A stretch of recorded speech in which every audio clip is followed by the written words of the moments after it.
So, my name is Stephen Smith, and I'm here with the Student Veterans Association, and we're conducting this interview at Mississippi State University, Noose Hall, the Center for America's Veterans. Today's date is the 24th of February at 12:38 p.m. And can you please state your name, your full name? My name is Maurice Lipinski. Okay. And please, during this interview, don't disclose any private information such as like your home address, serial numbers, social security numbers, things like that. Okay? So, where were you born? I was born in Madrid, Spain. In Madrid, Spain.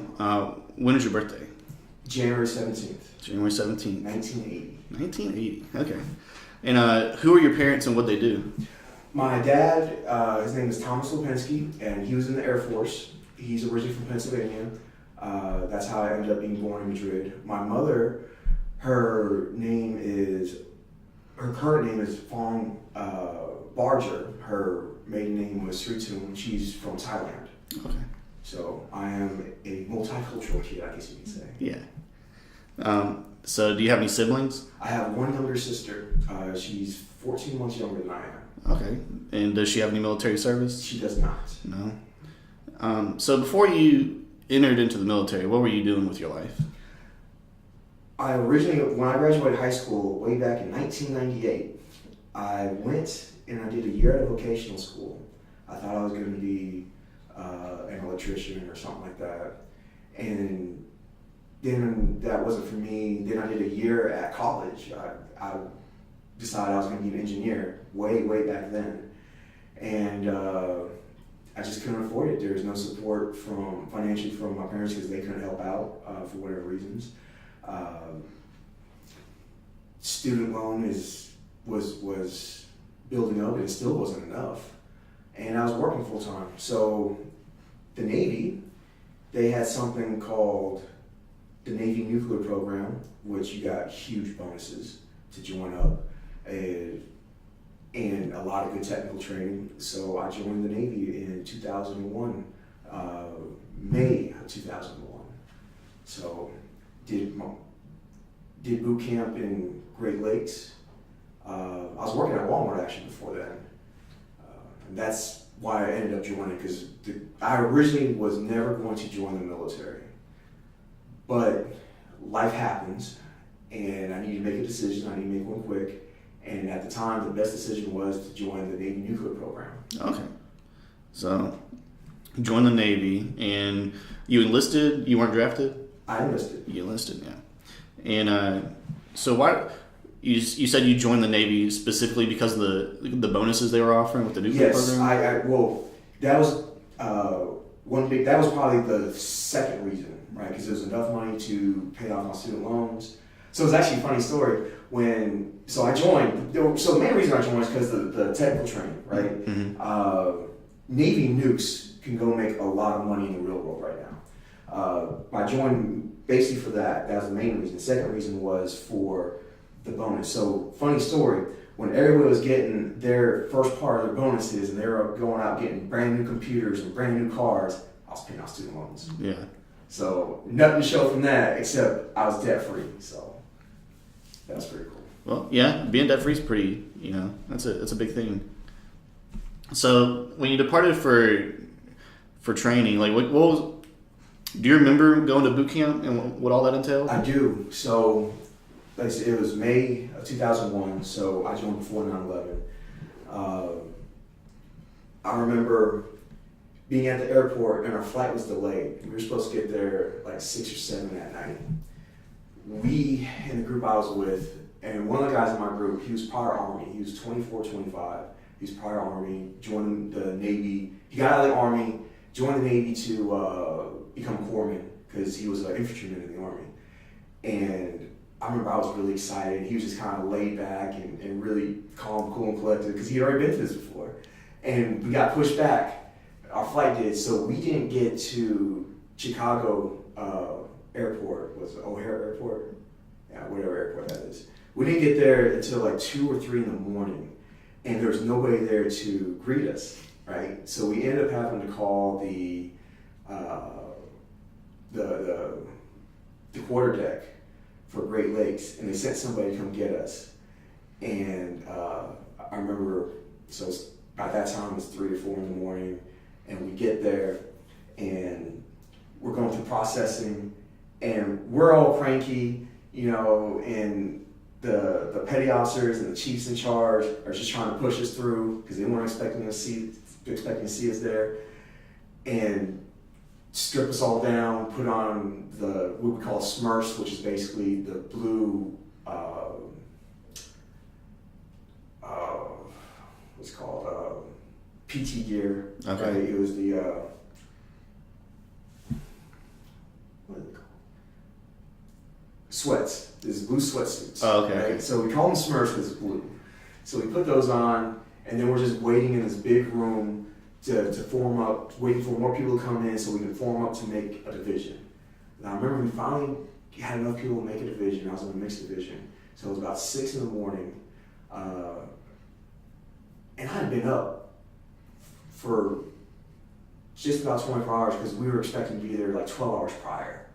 So we marched to the mess hall and we get breakfast. And so we don't know what's going on, right? So we're just a bunch of kids there, and we saw guys getting made to order omelets, right? So we thought we'd get made to order omelets. No, we couldn't. We were yelled at and told us, just get our food, keep going. So what I found out later on is the guys that got the made to order ones, they were RDCs, Recruit Division Commanders, which is the Navy equivalent of a drill instructor, right? They were allowed that. We didn't know that, so we were getting yelled at, being told just be quiet, eat our food. And it's still in my mind. I remember I'm just sitting there eating my food, and people were talking, and just all this yelling coming across. And our RDC chief was a female ITC, been in for 11 or 12 years. She had a chip on her shoulder because at this time it was still very rare for girls to even make chief that fast, right? And I remember she bragged on how fast she made it and how she really wanted to help out young females to be what they could be, right? And I remember the first time I saw her and she was just screaming and yelling, and that is forever emblazed in my head. And I was like, don't mess with this girl. Yeah. So obviously you're called that instructor. Are there any other instructors that just like pop out in your mind? Okay, so I actually remember all 3 of my RDCs from my division. Mm-hmm. She was an ITC. Then we had a male MM1 who'd been in for 19 or 20 years. He had been to Captain's Mast before. And he was hardcore. He would sit there and just scream and yell at you, but he would do it not screaming and yelling. He was very stern. And then we had a black first class. I don't remember his rate. He had been there 13 or 14 years, and he was a guy that he tried to be hardcore, but he just wasn't, right? He actually cared about the recruits coming up. So when he would tell people to drop for push-ups, he would actually get down and do push-ups with them to keep them motivated. Yeah. And he would sit there and say like things like, if I can do them, you can do them, right? So he would drop you, but he would drop with you and do them. And I always thought that was like the greatest thing ever, because he wanted you to learn a lesson, but he didn't want you to feel like you were just being singled out. So he would do them with you. So I always loved that. Yeah, that's pretty cool. So after you completed basic training or boot camp, where'd you go? I went to Charleston, South Carolina, Goose Creek, South Carolina, which is just south of Charleston, just like 15 miles south, whatever. And that is where Navy nuclear training is held. So I did 6 months A school there, and it was actually when I was in A school, that's when 9/11 happened. I remember it when we were in A school and I was learning to be an electrician, right? So I was a nuclear trained electrician, and we were in lab learning to use the oscilloscope. And one of our instructors, who was a very jokey kind of a guy to begin with, right? He loved to tell jokes, loved to rag on people. It was all fun and games, right? Mm-hmm. It was very hard to take a lot of things he said seriously because that's just his nature. He came in while we were doing learning how to use the oscilloscope, and he said, "We just been attacked." and nobody believed him. But then we turn on TV, and yes, the planes had just crashed into the Twin Towers, and I remember that. I was in my utilities, learning to use the oscilloscope, and all we could do was just watch that.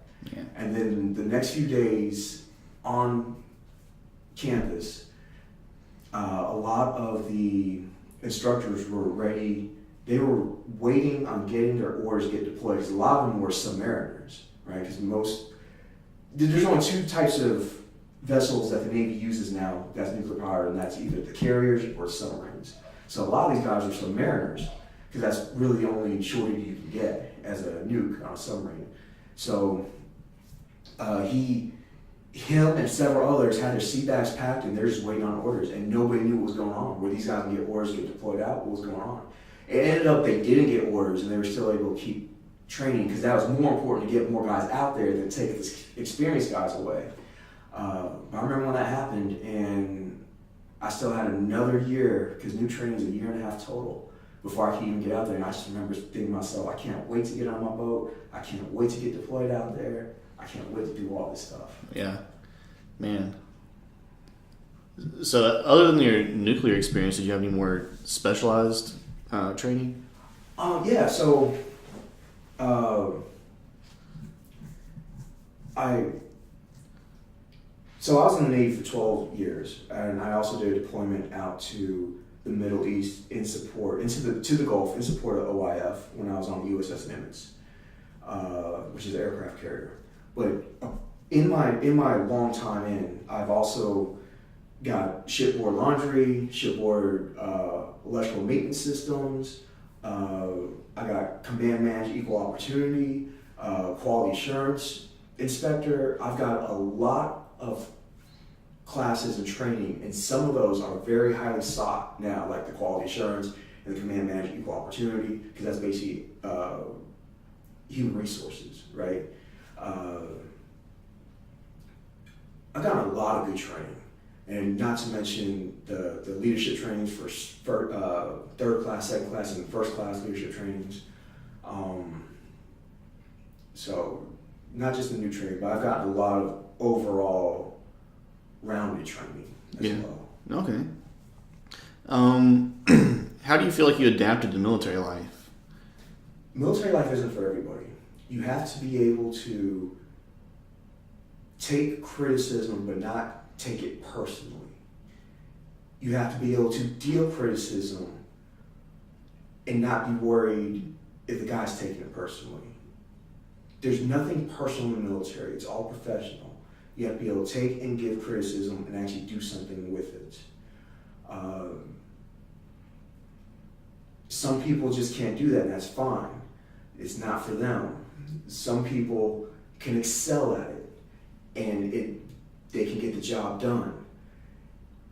The military has changed me. Before I joined, I was a very quiet, very introverted type of person that always kept my opinions to myself. But when you're thrust upon being the guy in charge, when you go through the ranks and you go from being in charge of one or two people when you're third class to being in charge of entire departments when you're the first class leading petty officer, you can't keep that to yourself. You have to tell people what you think, why you think it, and what they can do to change it. That's always a big thing. You can't just be critical. You got to tell them what they can do to change that, right? And why they were wrong and what they need to do to change that. I am definitely not the same person I was when I joined. I've been on 3 deployments, one on my submarine. I was on USS Bremerton. So after I left boot camp, or after I left nuke school, because 6 months A school, 6 months power school, 6 months prototype, I got stationed on USS Bremerton out in San Diego, California in 2003. Did a deployment there, just a regular Western Pacific deployment. Went up to Japan, Korea area, did a patrol out there. And on there, you have to be able to learn to take criticism. And then when I was going up the ranks, I learned to take it. I learned to anticipate what my leader was going to do, what my second class, first class wanted, and do it before he told me to do it, right? And then as I went through the ranks, became a second class, I ended up going to the USS Nimitz in 2006. And I was a second class at the time, and I was put in charge of a division. And I had to teach these guys how to get the job done and teach them how not to take things personal. It's how you gotta do things. The ones that can't adapt are the ones that are gonna have the biggest problems. The ones that take it all personal, take it to heart. When you're getting criticized by your leadership, if it's true criticism because of the job that you're doing, you're not being criticized because of who you are, you're being criticized because they don't want people dead. You have a mission to do. You have people that are depending on you no matter what you're doing. You might be thinking to yourself, well, I'm just fixing this winch. Well, that winch could be used to pull another ship out of danger. I'm just fixing this this motor, right, for the AC. Well, that AC is supplying electronics for the radar, right? We need that stuff. No matter what you're doing, and that's a big balancing act. You gotta let these guys know how important they are, even if they don't think they are. And sometimes people, they don't want to see that picture, and you just have to instill that into them. And it can be hard sometimes, because all they see is that they're doing maintenance, right? They're cleaning out a frequency converter. But that frequency converter is sending the supply voltage to the radar. It's just sending the supply voltage to, I forget what it's called, but it's what allowed us to speak with the aircraft, right? That's why it's so important, Even the cooks, if they're making a bad meal, everybody else is angry because bad food makes for angry people. It just does. Or sick people.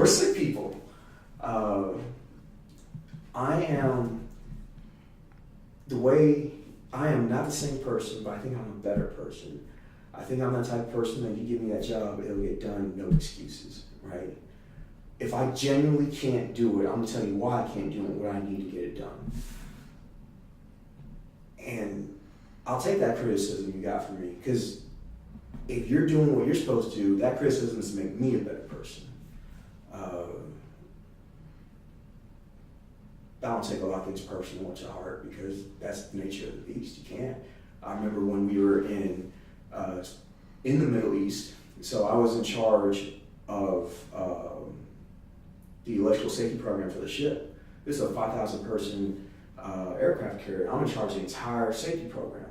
We didn't have a single incident, right? No shocks, no nothing on anything that I was in charge of, right? And it was amazing. I got my first Navy Achievement Medal for that on deployment. And I remember when the chief engineer gave it to me, he asked me one simple question. He's like, do you know how many fires there were this deployment? And I was like, no, sir. And he said there was one. And it was caused because somebody put a mop in a ventilation duct. There was no electrical fires, and that's because of your job, right? And in your shop. Yeah. Right? And at the time, I thought a lot of it was BS. Because, man, we're just making sure that nothing's broke, people won't get hurt. But it's important because if you get electrical safety violations, you can end up causing entire parts of the ship go out, and when you need them, they're not there. I remember right after our deployment, the George Washington had a huge fire because people were not following the regulations set in place. They were putting oily rags in ventilation ducts. They were having hazmat, instead of putting it in the hazmat container and taking the time out to go check it out, shops had their own hazmat that they were storing in areas that weren't allowed for that. And they had this huge fire. It raged on for 12 hours. And I remember all the reports came out on that, and that's why it's so important. You gotta do what you do, because they were busy fighting this fire that was totally preventable. What happens if they were in the Middle East? Because thankfully, if they weren't on deployment, they were on workups, right? What happens if they were in the Gulf and they can't do operation support because they're busy fighting fire that was totally preventable? So that's the things you gotta instill in your people. why we're so important, even if you think even they think that they are not. Yeah. Well, it sounds like you adapted pretty well then. I was kind of lucky because my dad was in the Air Force. He was when I was born, he was already at E7. He's a master sergeant, and he was very strict when I was growing up. Mm-hmm. So it wasn't as much of a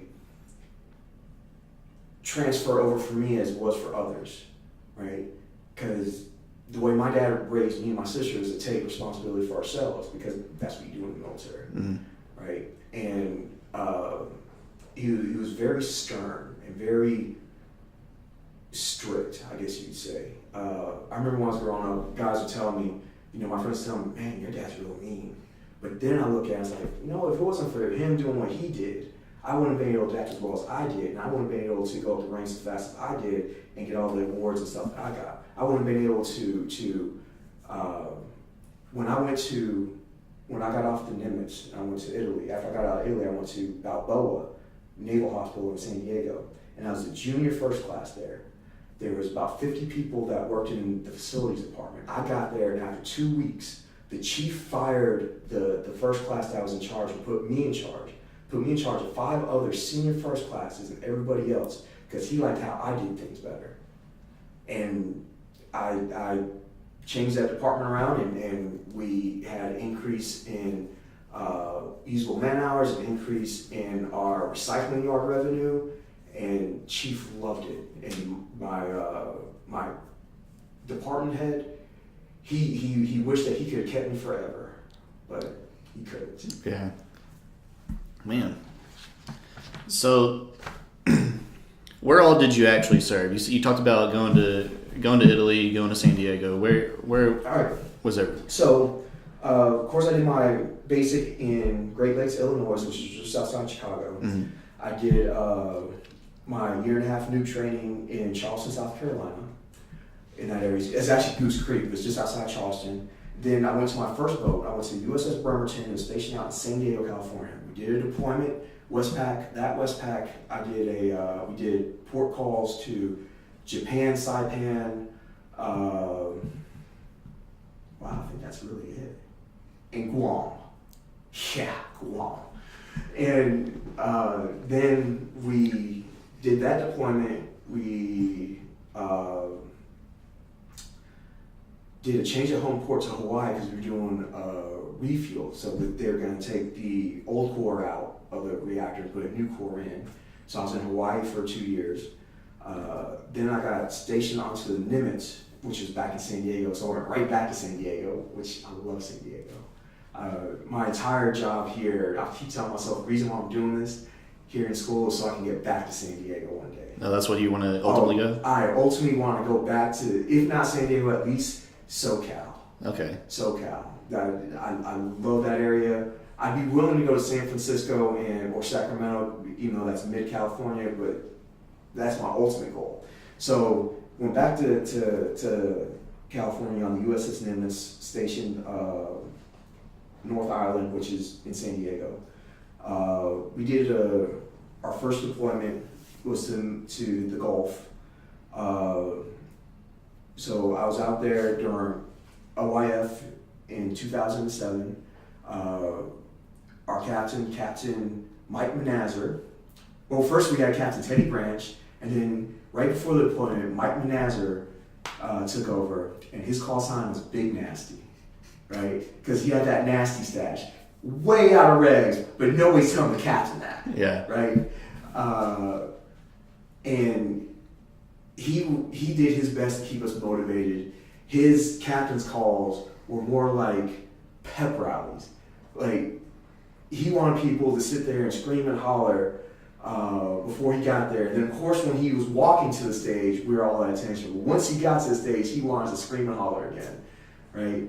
We dropped bombs in support of OIF and Afghanistan operations, and he made these huge videos. He had our media department. So one of the cool things about being on a carrier is that they have everything you could ever want. Mm-hmm. So we had a media department, right? Wow. They had journalists, what do they call them? MCs now, mass communication specialists, right? So journalists, photographers, and all those guys. And he would take all the video of the planes dropping the bombs in Iraq and Afghanistan, and he would have our media department make videos of that. Kind of like hype videos they did for like football games. Videos, right? Like hype videos, and he would clear out the hangar bays, have all the planes move to the flight deck, clear out the hangar bays, and just show the videos and set to the heavy metal beat, and he would tell us this is what we're doing. So Mike Manazar, I loved his leadership style because he did everything he could to show us that no matter how low the man you are on the totem pole, you are doing something to support this. Because if you're not doing this, we can't do that. Yeah. Right? And I've always loved his leadership style. I've always tried to incorporate that when I was in charge to make that guy, the lowest guy on the pole, feel like he was just as important as I was. Right? And I remember we'd be out there in the Middle East and he'd do a captain's call on Saturday and just show the video. Right? And there'd be 1,000, 2,000 people in there, people that weren't asleep on watch would be down there. And that's what we saw, and it got my motivation up so high, because you're just in the Middle East, you're just in the Gulf, and it's like 100 some odd degrees out there, right? So if you can find a space on the boat that's 80 degrees, that's considered cold, right? Mm-hmm. So the walls would be sweating. You walk down the corridors, and it'd just be humidity everywhere, because where the air conditioning boundaries hit the hot air, there'd be humidity everywhere. It was hot. It was sticky. It was miserable. We get because we were in the Gulf, we couldn't get any ham, so there's no ham cheese omelets, and that really disclaimer. I'm not lying on that one. So and you get like goat cheese, right? So it wasn't like the regular cheese. So there's times when I wouldn't even get omelets, and I love my omelets in the morning, and it was. At least being on the boat, it wasn't as bad as the guys that were actually boots on the ground. Being on the boat, we got satellite TV, so while we were in the Middle East, we got Sky TV, so we had MTV and stuff. That was awesome. MTV and Cartoon Network. That was pretty cool. Hot water. But you're out there, and you're just there flying off planes. But some cool stuff that we would do is that once we got out of the combat zones, we would do what's called Steel Beach picnics, where we would clear off the flight deck and have all the grills up there, hot dogs, hamburgers, have the inflatable like fun houses, I guess, because we have an MWR on board. We had civilians on board that were in charge of MWR, Morale, Welfare, Recreation. Carrier life is nice because it's so big, it has everything on it. And we'd have the inflatable boxing rings, the oversized boxing gloves, go out and just beat up on each other, and that was a lot of fun. And the inflatable pools. A story that I love. All right, so Carriers is the epitome of U.S. military projection strength, right? It's already one of the largest air forces in the world. Just to carry, you have 100 plus some odd aircraft, right? Between jets, helicopters, and cargo planes, and all this other surveillance stuff that we got, right? So we were going to be the first carrier to do a port visit to India, right? We were going to go to Chennai, India. Now, carriers cannot go into ports. A lot of ports cannot support us, so we have to actually anchor in the harbor, and when we do our port visits, we have water taxis come get us and take us to port. And that's not a big deal. So places like Hong Kong, where they're used to us, you only wait in line like 30 minutes for you to get on a taxi, and it's about a 30-minute ride to port, right? India was not ready for us at all, right? They had one water taxi that could do 250 people, but when you're talking 45-minute one-way trip, you're only doing 500 people in 3 hours, right? And we got 5,000 people on board, right? And then waters were bad. They didn't have the barges we needed that could fit with our ship. So the barges were hitting our ship because it was rough waters and putting holes in our hull. Oh, man. Right? Yeah. So we had the MRs, the machine repair guys, these are guys that do the welding and stuff like that. They had to do emergency patches to the ship, right? And so the first night we were there in India, so everybody's excited, carrier out there. We had all this stuff we were going to do. We were supposed to have this huge diplomatic party. All these diplomats come on board.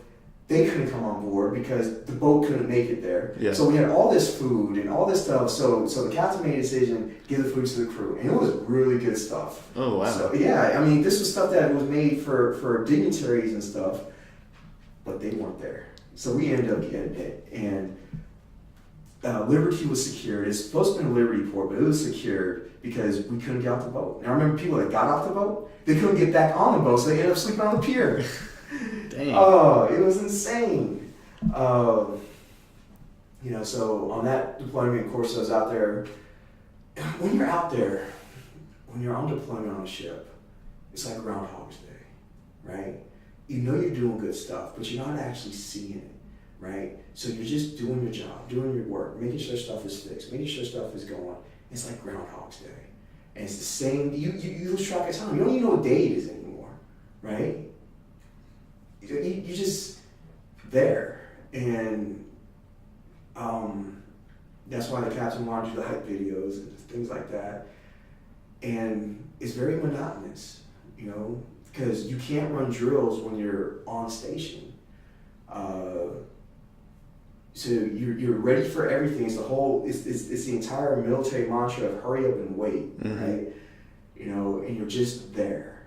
You gotta know what you're doing, but you're just there. And did you see anybody who like got really affected by that? You say it feels like Groundhog Day just to you, but some people got really bad cabin fever. Now, not on my boat, but on one of our battle groups, I think one of the cruisers or destroyers, somebody actually just jumped off the boat. really?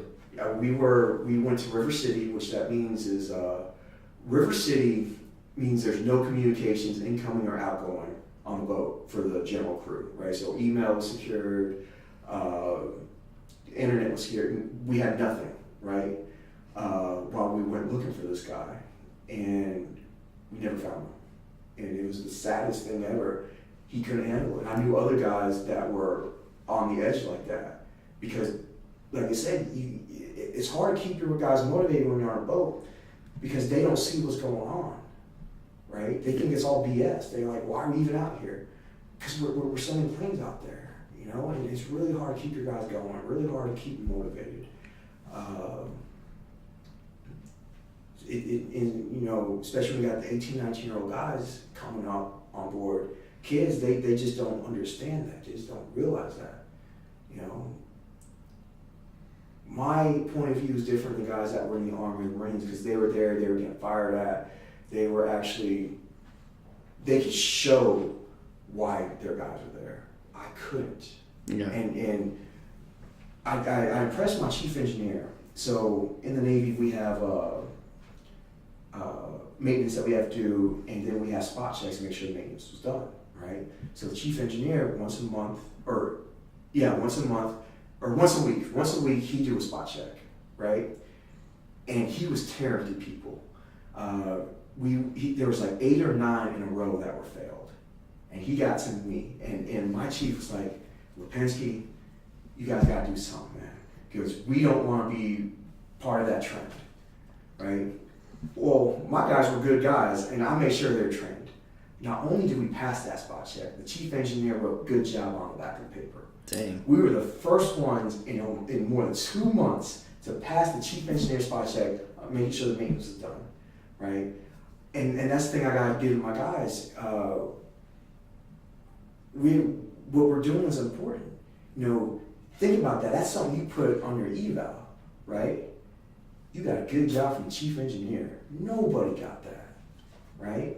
And I had a 100% advancement rate in my shop because I made them sit there and study when we couldn't do anything. I was like, we're just not gonna sit there and BS. You know, yeah, we're not out there shooting guns, but you can still do something for yourself. Mm-hmm. And some people just couldn't take it, and some you'd see people start retreating, right? A lot of people found solace in the gym. So on deployment, it was not unusual, myself included, for people to lose 20 plus pounds, right? It wasn't unusual. Yeah. Because you're there, the food's not the best to begin with. Yeah, you have a ship store where you get candy and stuff. That stuff gets expensive. And then you have the gym. The gym, you get in there, get on a treadmill, and you just be on there for hours. You just be on there lifting weights, just lifting them. So that's essentially just kind of like what turned into your recreation when you weren't doing your job. Yeah. Some people would they had laptops to play games, or they had Xboxes and stuff. But some people went to the gym. I did that sometimes, and it really helped. It really did. Luckily, like I said, Cary has everything. We had 2 gyms. We had one really nice stocked one, and we had one that was more tucked away in the corner. It was known as the cardio room. Okay. So it just had treadmills, stair climbers, and ellipticals. And then we had an actual weight room that had, to me, the weight room we had on the Nimitz was comparable to any gym you'd see out in town, right? With the amount of stuff that they had. Mm-hmm. That's what some people did. And some people, they turned in, like, they became recluses, and you only see them when they're on watch or if they were doing maintenance. Other than that, they would just be either in the berthing or in the rack, and they just couldn't handle it. But that was the way they coped. And I'd rather they cope like that than just jumping off the boat. Yeah. Because people did that. I don't remember if anybody actually did that on purpose on my boat. I remember there were a few people where there were man overboards, but from as far as I can tell on my boat, because we always found them so immediately, so there's more of that. It was because of night operations, they just slipped and they just weren't paying attention to what they were doing. Oh, okay. Right? But I will remember the one guy, it came out later on, he actually jumped and he didn't want to be found because he didn't have a vest on. That's why we couldn't find him. Because if you got that vest on, the vest is, when you're out there on the flight deck during night operation, you're supposed to be wearing this vest, and it has a little chip in there where they can find you, and it has the flashing lights and everything that's activated by hitting the seawater. Mm-hmm. And so every time we had a man overboard, they were easily found. So, but that one guy, and it's still to this day, I just wonder what was going through his head. What could have been done to help that guy out? Because being on a boat, you're not in danger like you are when your boots on the ground. But there still is a danger, especially when you're going through the Straits of Hormuz. Straits of Hormuz is something like more than 50% of the world's oil goes through there, right? It's still the inlet into the Persian Gulf. Iran likes to think that they own it, right? So when you're going through the Straits of Hormuz, you can only do it at night, and you're not allowed above decks, and you're at general quarters, right? Going through there, and Iran had everything they own aimed there, all the artillery and stuff like that. Me personally, I did not see it, but guys that were on the bridge, they said you could see them just right there on the shores, waiting to fire. They have their boats, and sometimes you still see news articles about this where they'll dart their little speedboats in and out, right, trying to get us to fire on them first. Yeah. Right. So that's pretty scary when you go into there, because you got your gas masks and everything else, and you don't know what's going to go on. You don't know what's going through their minds. You don't know if the officer of the deck, if he got nerves of steel, if he's going to flinch, right? So, how many times did you go through there? 4 times total. Okay. Because we went there. So in the 07 deployment, because you got to go through there once to get on station. Then we left to go to India, that debacle, and then we had to go back to do some more operational support. Because the whole India thing now is just more of a diplomatic thing, because first carrier over there, or else we probably would never left the Middle East to begin with. Mm-hmm. So 4 times total, and each time was scary because a carrier its entire firepower is in its planes, and you can't launch planes when you're going through there because you just don't have the speed. You don't have the right conditions to launch planes. Yeah. So, yeah. No. And then when we got done with that, we went back to San Diego.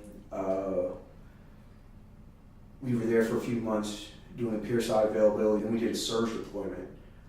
So 3 months we were pier side. Then we did a surge deployment to just the regular Westpac. So I've done 3 deployments, but only one of them was to the Middle East. Mm-hmm. And on the surge deployment, I had a lot of fun. For one, it was a short deployment. It was only 4 months, right? So, and we went to Korea, we went to Busan, Korea, we went to Japan, we went to Sasebo. I'd been to Yokosuka. When I was in Yokosuka, we went to Tokyo and some other places. So one of the best things about being in the Navy when you go on deployment, I actually love going on deployment because you get to go see all kinds of cool stuff, right? It sucked when you're on the boat, but it was awesome when you're in the port. When I was in Sasebo, me and some friends took a day trip to Nagasaki. I went to ground zero, saw where the bomb dropped. Yeah. Right? Not too many people say they've seen that. Of course, Hong Kong and Singapore, those are the places. If you go to Asia just once in your life, Hong Kong is where you want to go. They speak English, right? But it still has a whole Asian feel. All the street markets, just all the fun. Hong Kong was amazing. I loved that place. And then after that deployment, summer of '09, I got stationed in Italy. I went to Sigonella, Sicily, the Naval Communication Station. I was part of facilities department. So we were in charge of facilitating communications across that region into the Middle East, because you got all the satellites. So we were basically the satellite, where the satellites bounce off to us to other satellites, to send communications out. So we actually had a really important job, because when we went down, you could take out communications for the entire region and for the entire Middle East, because if we weren't there. So, and that actually happened once. Whoops. How'd that happen? Was it on you? That was actually on me. Oh man. That was actually on me. I laugh about it now, but it was serious at the time. So we were doing. All right. So the Naval Communication Station, I was part of the facilities department, right? I was the first class in charge of facilities, and the ITs.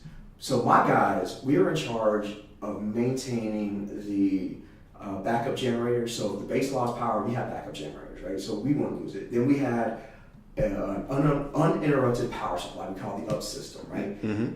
It was also a frequency converter that converted the local frequency into the 400 hertz that you needed for the fine equipment that they had, right?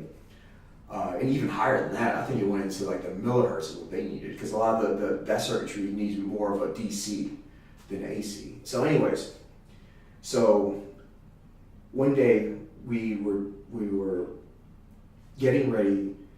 So there's this huge evolution we were doing, because we were getting rid of the old backup generators, and we have newer ones that would start automatically, because the old ones you had to go and restart. Mm-hmm. The new ones would start automatically on a sense of a loss.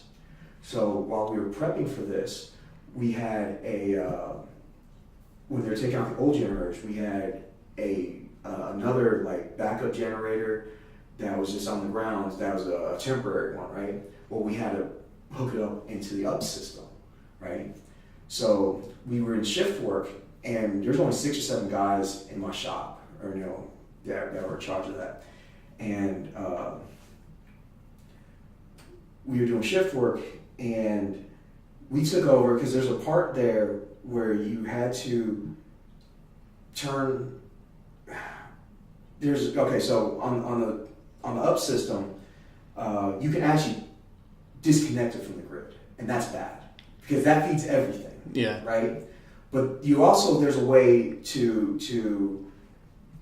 but you also had to open it up so we could put the new generator in there, right? The temporary generator.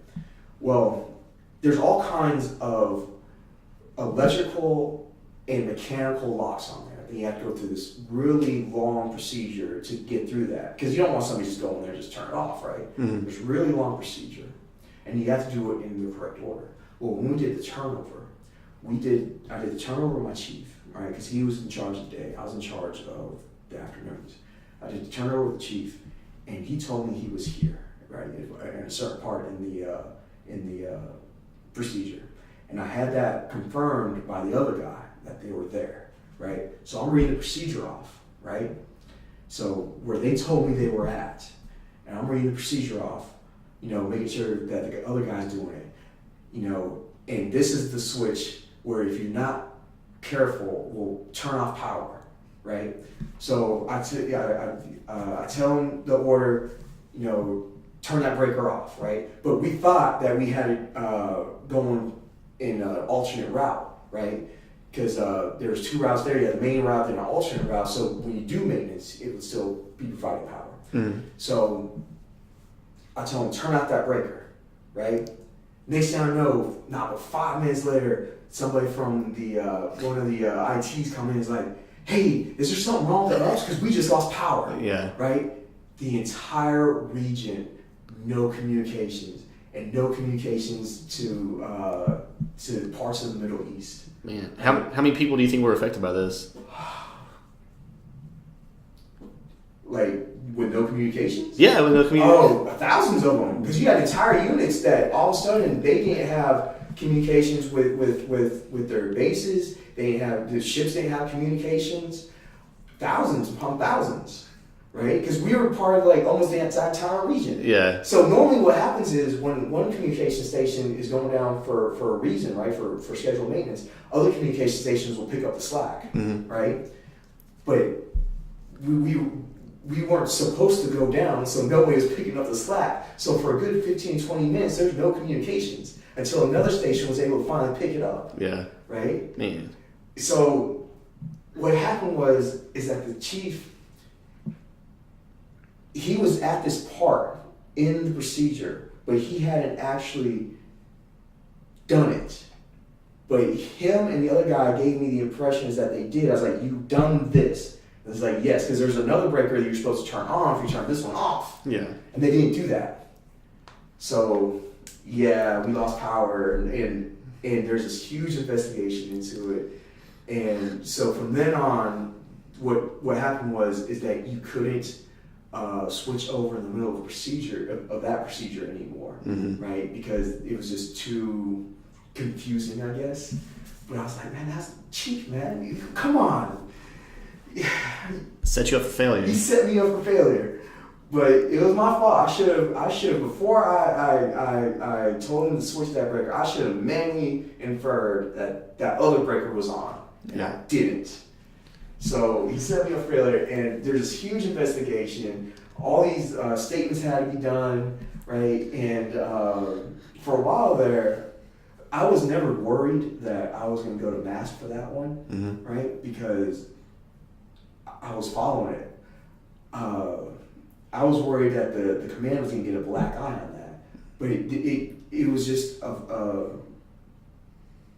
they came back as a failure of communication, so there's really nothing big, and we fixed it. Mm-hmm. But yeah, that was for 15, 20 minutes, there was no communications in support of operations in the Middle East. And it was insane. It was all your fault, Maurice. It was all my fault. I'm just kidding. It was all my fault. I'll take that one. Because I was scared. I was like, what if somebody died because of what I did? That goes back to the whole thing. What you do affects everything. Yeah. We're cogs in the machine, and we all have a part to play, no matter how small it is. And then after Italy, Italy was fun because, I'm right there in Sicily. Sicily sucked. But it's a great jump-off point to other parts in Europe because travel is really cheap out there because they have a lot of budget airlines out there. So I went to Romania a few times, Mm-hmm. Czech Republic, Malta. I went to Venice and Rome, of course. You can't be in Italy, not go to Rome. Yeah. I went to Venice during Carnivale. So everybody's dressed up, got all the costumes on. That was awesome, amazing. After that, I went in 2011, I got stationed at the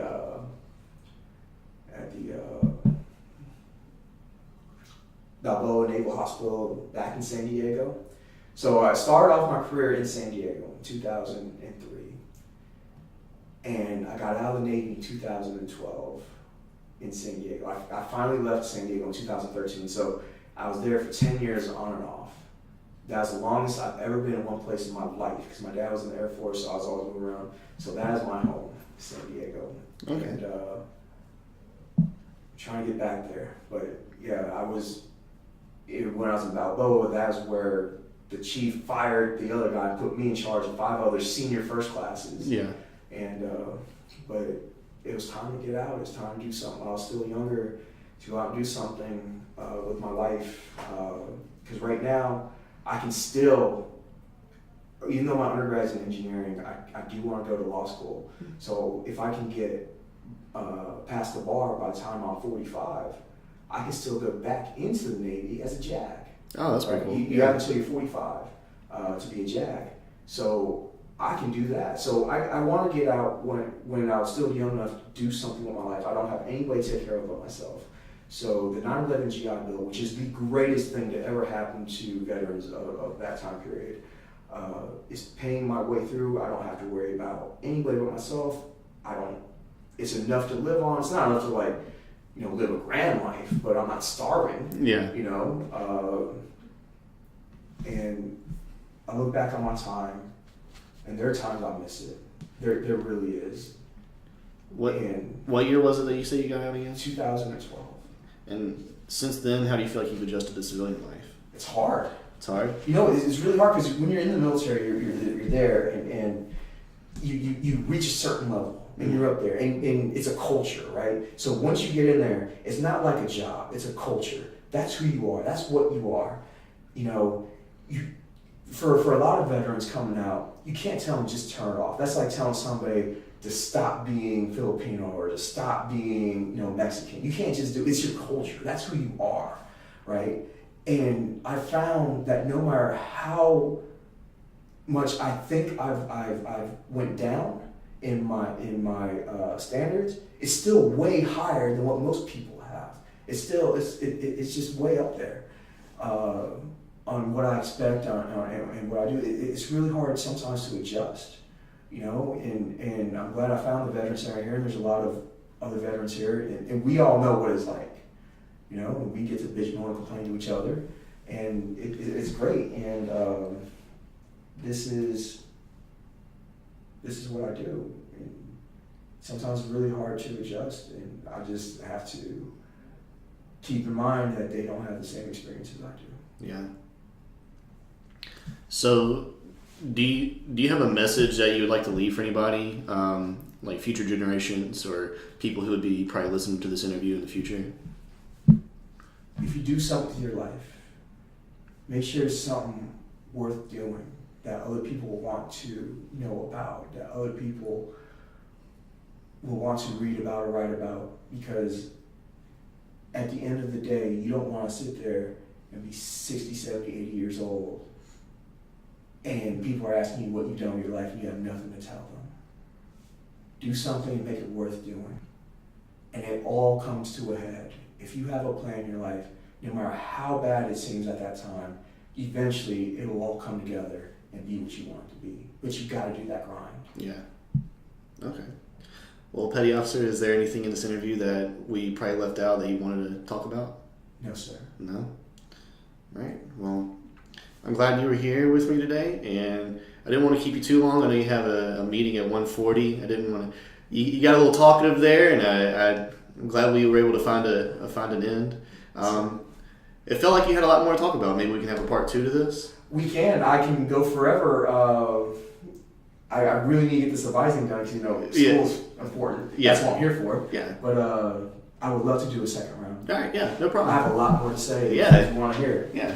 Thank you so much. Well, good luck with your advising, and I'll schedule a second interview with you.